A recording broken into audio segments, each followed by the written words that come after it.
So దీంట్లో అయితే మనకి ఇదిగోండి ఈ ప్లగ్ వస్తుంది ఛార్జింగ్ పెట్టుకోవడానికి, అండ్ ఇవి 2 వస్తాయి అన్నమాట.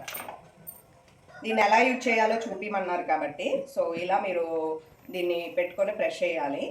వేసుకుంటున్నాను కాబట్టి 4 స్పూన్లు వేసుకుంటున్నాను. తక్కువ వేసుకునేటోళ్ళు ఉంటారు, బట్ కాఫీకి నాకు ఎందుకనో కొంచెం స్వీట్ సరిపోని ఉండాలి అన్న ఫీలింగ్. ఒరిజినాలిటీ మిక్స్ అవ్వదు. ఇక్కడ 2 సో వాటర్ కొన్ని పోసుకోవాలి. ఇలా కొద్ది ఫస్ట్లో చింది పడిద్ది, ఏం కాదు. స్లోగా మనం ఇలా మిక్స్ చేసుకుంటూ ఉంటే షుగర్ కరిగిపోద్ది. అండ్ చూస్తున్నారా ఫోమ్ వస్తుంది. ఈ స్టెప్స్ ఉంటాయి చూడండి. ఆఫ్ చేశాను ఇప్పుడు నేను. స్టెప్ 1 ఇది, స్టెప్ 2, స్టెప్ 3. స్పీడ్ పెరిగిద్ది అనమాట మనకి.